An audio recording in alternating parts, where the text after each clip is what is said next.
bad things. I really enjoy my role in the world. So this is part 2 of why the stock market goes up. Quickly, I'm going to give you a 100-year history. Let's start in the 1920s. We have these new tech companies like GE and Westinghouse and Ford and Shell Oil making these incredible inventions. And the market, people are investing tons in the market and it's overbought and they're putting tons of money in it. And the stock market crashes 1929.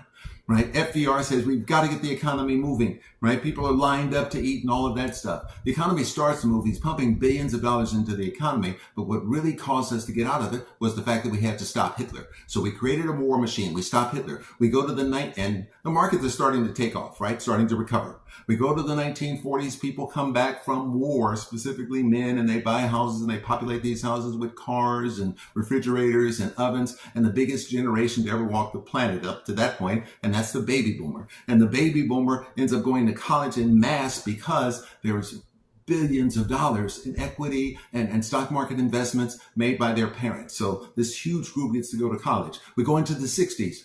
We're having decent economic times, but we also have challenges. People who look like me want to vote, right? We want equal rights and equal representation in this place. We also have a war that's threatening everything. We get to the end of the 60s and we have the oil embargo. And if you remember this, you had to have an odd license plate on an odd day to get gas. And there were fights and everything else. Gerald Ford, president in the late 70s, comes out with an economic policy that really blew things up. It was called the wage and price freeze, and he froze the prices and froze wages. And by March of 1980, inflation was 14%. We sort of get through that. This whole tech thing is starting to happen, and the market's starting to take off. In 1987, it drops 22% in one day.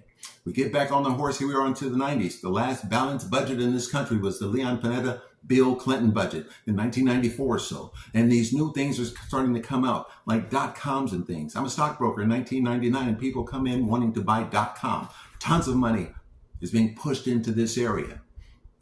But there are not results yet. Amazon is not profitable. Neither is Facebook, neither is Yahoo, and the market implodes 2001. It crashes. We get back on the horse. Greenspan lowers interest rates. Everybody and his uncle has 2 or 3 houses, and it's overbought, and the markets crash 2008. Stock market crash, housing market crash, job market crash. And then we go on the biggest run up in the history of this country, March of 2009 through March of 2020. And you know what happened then? The pandemic crashed the market. So what I did just give you a whole history that shows every 6 to 12, 15 years or so the market crashes and then it gets back on the horse.